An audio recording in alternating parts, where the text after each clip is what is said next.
Halo teman-teman semua, selamat datang kembali di Atazia Edutainment.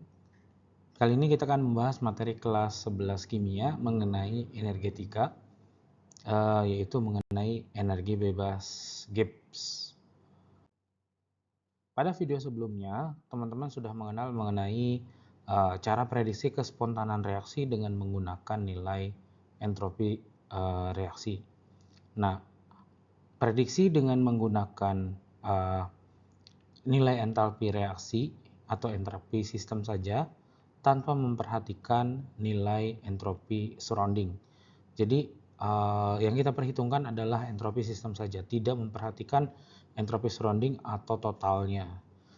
Nah, ada beberapa kasus di mana terdapat suatu reaksi yang entropi sistemnya itu negatif, jadi secara prediksi tidak spontan, akan tetapi ternyata reaksinya masih bisa berlangsung. Nah, hal ini adalah adanya supply nilai positif dari entropi surrounding yang nilainya lebih besar. Ya, jadi nilai entropi surroundingnya lebih besar dan nilainya positif, sedangkan nilai entropi sistemnya itu negatif dan nilainya kecil. Sehingga kalau dijumlahkan overallnya atau totalnya itu adalah positif. Nah, sehingga nilai entropinya tadi tetap positif, sehingga kita perlukan suatu besaran baru yang memperhitungkan kedua entropi ini atau kedua sisi ini, sehingga total entropi menjadi suatu parameter yang lebih akurat untuk memprediksi kespontanan reaksi. Oke, untuk energi bebas Gibbs ini menjawab challenge atau tantangan yang ada pada prediksi menggunakan entropi tadi, ya. Kita pakai rumus awalnya, yaitu delta S total dari delta S system ditambah dengan delta S surrounding. Ini rumus awal dari delta S total. Ya, kita pakai nilai delta S total untuk memprediksi kespontanan. Kemudian delta S total ini delta S surroundingnya adalah kita ganti dengan negatif delta H per T, ya, negatif delta H per T. Kemudian di kedua ruas dikalikan dengan negatif T, ya, dengan negatif T, sehingga didapat negatif T delta S total sama dengan negatif T delta S system plus delta H. Kemudian negatif T delta S ini kita definisikan sebagai suatu besaran baru yang disebut sebagai delta G atau energi bebas Gibbs. Kemudian delta S system kita sederhanakan saja, kita panggil aja dia delta S ya secara umum. Kemudian persamaan disusun ulang, ya, positif di depan, negatif di belakang, sehingga didapat delta G sama dengan delta H minus T delta S. Inilah rumus energi bebas Gibbs. Nah, teman-teman harus ingat tapi bahwa nilai delta G ini terdapat suatu tanda negatif di definisinya, ya. Jadi negatif T delta S. Sehingga untuk memprediksi kespontanan reaksi ini berkebalikan dengan entropi. Jadi untuk delta G, nilai yang kurang dari 0 itulah yang spontan, nilai yang sama dengan 0 itu yang equilibrium, dan nilai yang lebih besar dari 0 itulah yang tidak spontan. Oke, contoh soalnya adalah sebagai berikut. Dari reaksi pembakaran berikut, kita pakai soal yang sama, ya, C4 ditambah 2O2 menjadi CO2 plus 2H2O.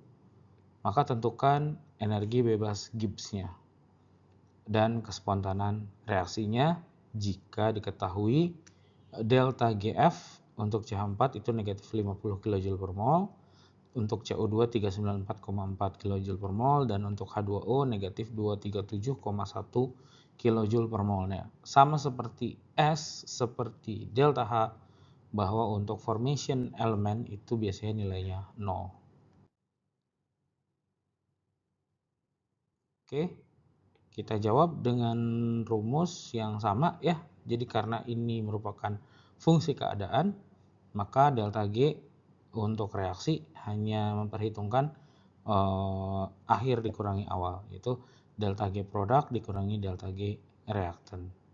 Nah, ini 1 kali delta GCO2, 2 kali delta GFH2O dikurangi reaktannya delta GFCH4 plus 2 kali delta GFO2. Kita masukkan masing-masing nilainya, lalu kita hitung, didapat negatif 868,6 dikurangi negatif 50. Sehingga akhirnya adalah negatif 818,6 kJ per mol. Untuk bagian B-nya, untuk memprediksi kespontanan, tadi kita hitung di bagian A bahwa nilai delta G-nya adalah negatif 818,6, di mana ini nilainya kurang dari 0, maka reaksinya bersifat spontan. Nah, untuk prediksi kespontanan dengan menggunakan nilai delta G, berarti akan ada 4 kemungkinan. Yang pertama adalah saat nilai delta H-nya negatif, nilai delta S-nya positif. Maka karena persamaannya sudah ada nilai negatif, term negatif delta T delta S itu akan bernilai negatif. Sehingga untuk kasus ini dia akan spontan di semua nilai T. Kemudian untuk kasus kedua di mana delta H-nya negatif, delta S-nya juga negatif. Nah, ini akan bergantung pada nilai T. Dia akan spontan ketika nilai T-nya kecil. Hal ini karena delta S-nya sudah negatif, kemudian ditambah dengan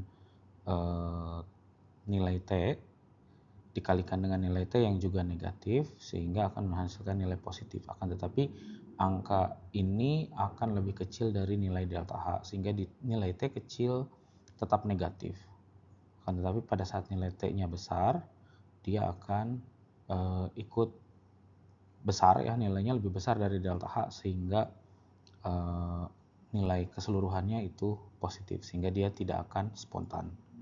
Nah, untuk kasus ketiga ini kebalikannya, yaitu delta H-nya positif, delta S-nya positif, maka dia tidak spontan di nilai T kecil, tetapi spontan di nilai T besar.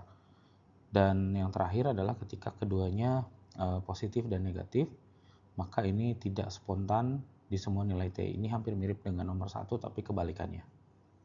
Oke, sekian dulu video dari saya. Jangan lupa like dan komen dan juga subscribe. Sampai jumpa di video berikutnya. Terima kasih.